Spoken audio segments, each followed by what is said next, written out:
Recently, in my announcement speech for Congress here in Louisiana, I said something very provocative. I said that global warming is a hoax. Naturally, liberals in the lamestream media became unglued and attacked me immediately. But as George Orwell once wrote, in the time of universal deceit, telling the truth is a revolutionary act. A specter is haunting America. It is perhaps the greatest deception in the history of mankind. It has been almost 10 years since failed presidential candidate Al Gore put out his propaganda film, The Inconvenient Truth, proclaiming that the actions of America's energy industry are causing a catastrophic rise in the Earth's temperature. But quite inconveniently for Al Gore and for the rest of the politicians who continue to advance this delusion, any 10-year-old can invalidate their thesis with one of the simplest scientific devices known to man, a thermometer. The Earth has done nothing but get colder each year since the film's release. God certainly has a wonderful sense of irony. President Obama knows it's getting colder. He was foolish enough to blame our recent pathetic economic growth on record-freezing weather. And then he turned around and launched a new debate on global warming. In the Obama administration, down is up, 2 + 2 = 5, and ignorance is strength. Last summer, Antarctica reached the coldest temperature in recorded history. There's record sheet ice and a 60% rise of ice in the Arctic Sea.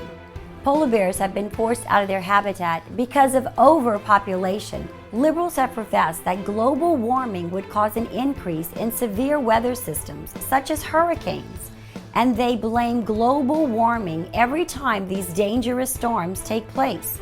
But experts agree, over the last several years, storms have decreased. Perhaps the biggest clue that this is one big scam was swept under the rug by the lapdog media.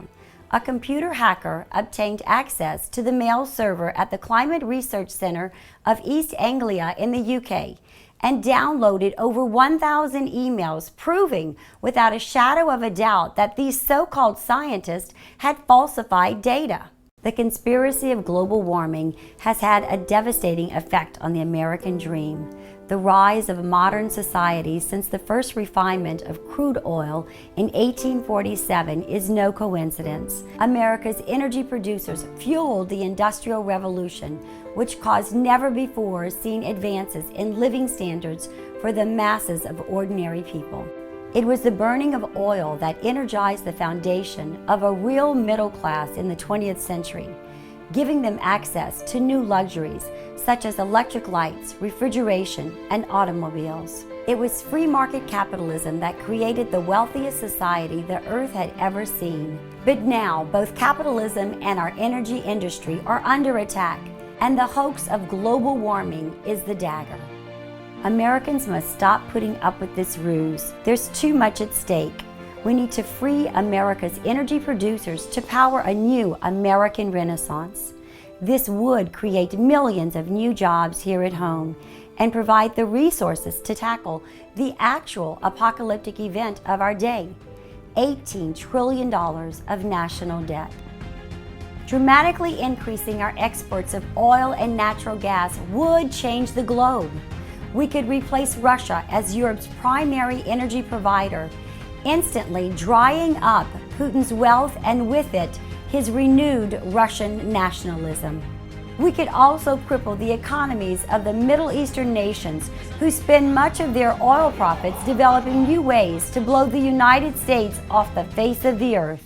Energy security is real. Global warming is not. It is merely a strategy designed to give more power to the executive branch while increasing taxes in a progressive's dream to regulate every aspect of American life, from our light bulbs to our thermostats. A specter is haunting America, and that specter is big government.